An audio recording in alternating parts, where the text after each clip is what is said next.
After months of waiting, we can finally share the details on Sony's new True RGB TVs, the BRAVIA 7 Mark II and the BRAVIA 9 Mark II. So what makes these new TVs different from those that have come before them? Stick around to find out.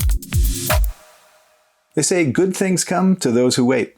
And the wait is over today with the release of not one, but two models in Sony's new True RGB lineup, the BRAVIA 7 Mark II and the BRAVIA 9 Mark II. We'll focus on the flagship Model 9 II, but stay tuned until the end for some comparisons between the two models. I'm here at Sony's TV headquarters in Tokyo, Japan, checking out their brand new True RGB TV, the BRAVIA 9 Mark II.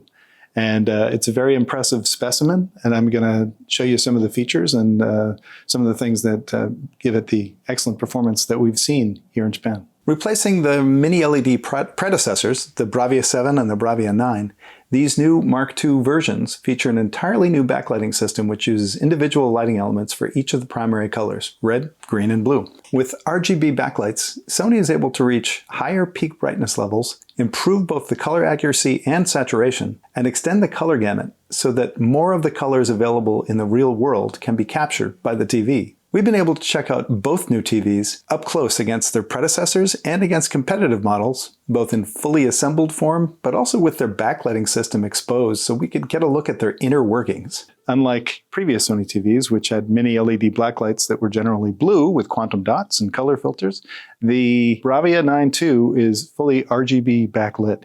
And what we're going to look at here is a comparison of the BRAVIA 9 II versus its predecessor, the BRAVIA 9, and also the Sony broadcast video monitor, so you can see how close a consumer television can come to a $30,000 professional broadcast monitor. So check it out. Unlike some competitive models, the BRAVIA 7 II and the BRAVIA 9 II maintain their full RGB backlighting system even when multiple colors are on screen at the same time, preserving their extended color gamut while avoiding the color crosstalk artifacts we've seen on some competitive models. Compared directly to the BRAVIA 9, the BRAVIA 9 Mark II exceeded the performance of that set in just about every way. Wider color gamut reproduction, impressive peak brightness, freedom from artifacts like aliasing and color banding, and black levels and contrast that will give an OLED a run for its money. The BRAVIA 9 II also offered excellent off-axis viewing with minimal dimming and color shift when viewing it from well off to the sides. And it did all this while actually using less power than its predecessor, thanks to highly efficient power management and precise control over its RGB backlighting system. Mini LED TVs, like the earlier BRAVIA 7 and BRAVIA 9, had an easier job when it came to color reproduction. The backlighting unit generated a single color,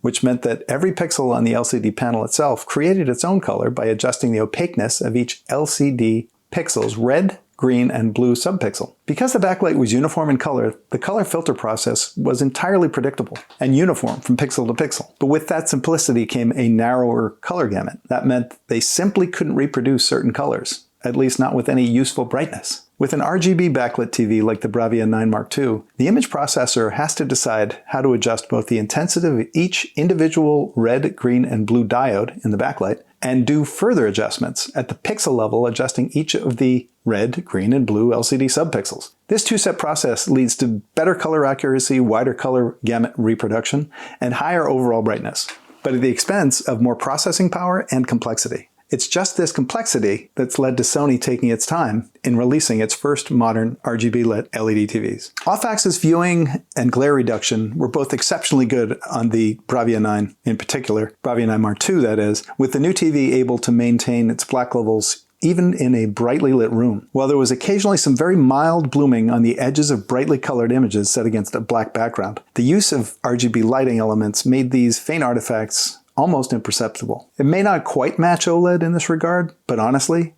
it's not far off. We also viewed several challenging 4K HDR clips highlighting the HDR tone mapping and found that the new True RGB sets outperformed the BRAVIA 9 Mini LED TV in both specular highlights and in shadow detail. And the BRAVIA 9 is already a strong performer in tone mapping, so it was a pretty impressive feat. The 65-inch BRAVIA 9 II that we saw in Tokyo measured well over 4,000 nits in peak brightness in a 10% window, which makes it a strong performer with HDR content encoded in HDR10 or Dolby Vision. Moving on to skin tone reproduction, we put on some clips from the Spears & Munsell UHD benchmark disc to compare the colors on the BRAVIA 9 II on the right with the original BRAVIA 9 on the left, and also with Sony's broadcast video monitor in the middle, the BDM HX3110. As you can see in the video, The colors are much closer on the BRAVIA 9 II to the broadcast monitor, and at a much larger screen size. We also made sure to observe the sets from well to the side, and found that the BRAVIA 9 II maintained its color accuracy and brightness, even pretty far off axis. One of our buddies, Kevin Lee from The Shortcut, brought along his Switch 2 so we could check out some gaming content on the BRAVIA 9 Mark II.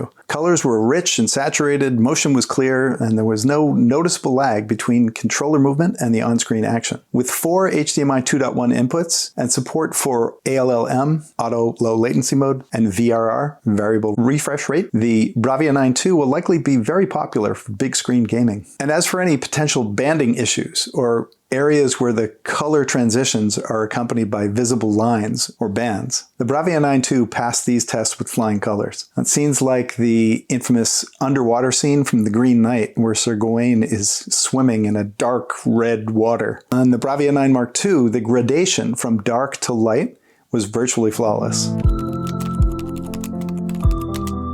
Brand new on the BRAVIA 9 II flagship is Sony's Immersive Black Screen Pro screen coating. This is an integrated screen treatment which absorbs and disperses ambient light from the room, such as open window shades, overhead lighting, and lamps. Unlike some competitors' matte screen coatings, which can sacrifice the black tonality, Immersive Black Screen Pro provides exceptional reduction of reflections, but without any color shift in the black levels. In Japan, we got to observe a BRAVIA 9 II, which had half of its screen coating removed, as you can see in this video. The left side of the screen was uncoated, while the right side of the screen had the Immersive Black Screen Pro coating applied. This allowed us to see exactly what impact the screen coating had on the incoming video signal when faced with high ambient room lighting, like an open window or even a bright spotlight. While very bright lights were still visible as reflections on the screen, they were diffuse enough so as not to distract from enjoying what was on screen at the time. And that was nice. As far as visual styling goes, the BRAVIA 7 II and the BRAVIA 9 II offer traditional slim bezels, although Sony is continuing a partnership with Leon to provide custom frames for both TVs to make the TVs look more like artwork when not in active use. More details on that will be available later in the year. And while the Immersive Black Screen Pro coating is available on BRAVIA 9 II in screen sizes up to 85 inches, the largest 115-inch model does not include the coating as an option. Both the BRAVIA 7 II and the BRAVIA 9 II offer a unique center stand with integrated lenticular panel. This is designed to allow light to pass through the base while making any hanging cables behind it effectively disappear. This gives the TVs a cool floating look with no cables visible from the front.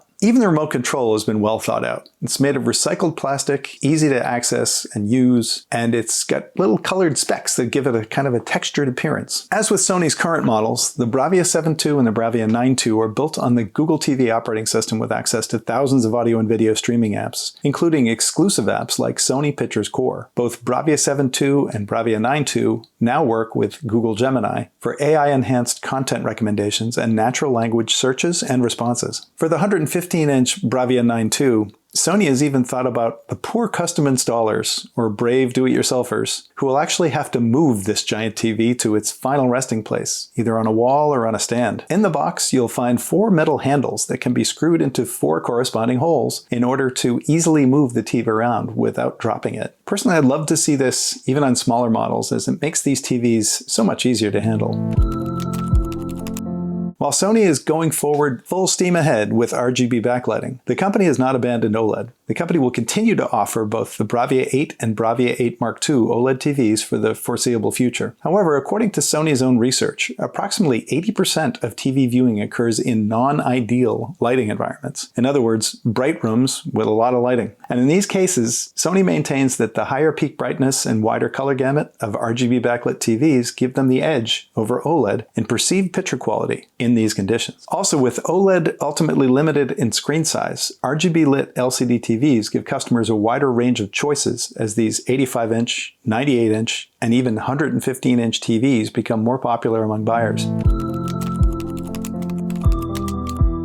The BRAVIA 7 II and the BRAVIA 9 II have much in common, including RGB backlighting with RGB Backlight Master Drive Pro technology, the floating Mirage stand, 4 HDMI 2.1 inputs, and similar ergonomic designs. However, the BRAVIA 9 II features 3 times as many dimming zones compared to the BRAVIA 7 II for enhanced picture precision. The BRAVIA 9 II also includes the more powerful Pro version of Sony's Luminance Booster processing, so that's Luminance Booster Pro, for enhanced peak color and white brightness. brightness. Also, the immersive Black Screen Pro screen coating is exclusive to the BRAVIA 9 Mark II. The BRAVIA 7 II is available in screen sizes from 50 inches for $15.99 to 98 inches for $89.99. The BRAVIA 9 Mark II is available in screen sizes from 65 inches for $35.99 to 115 inches for $30,999. And while these prices seem a little high, they only represent a slight premium over the launch prices of their predecessors in comparable screen sizes. Here's the full breakdown on prices and sizes of each model.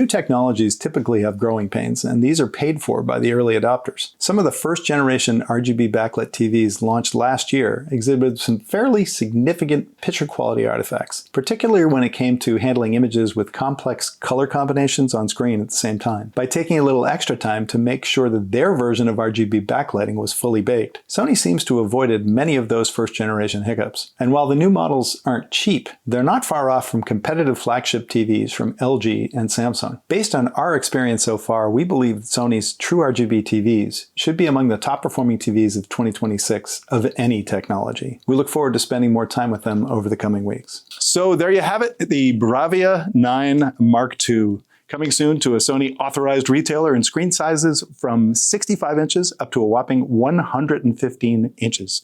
So look for it soon and stay tuned to ecoustics for more details.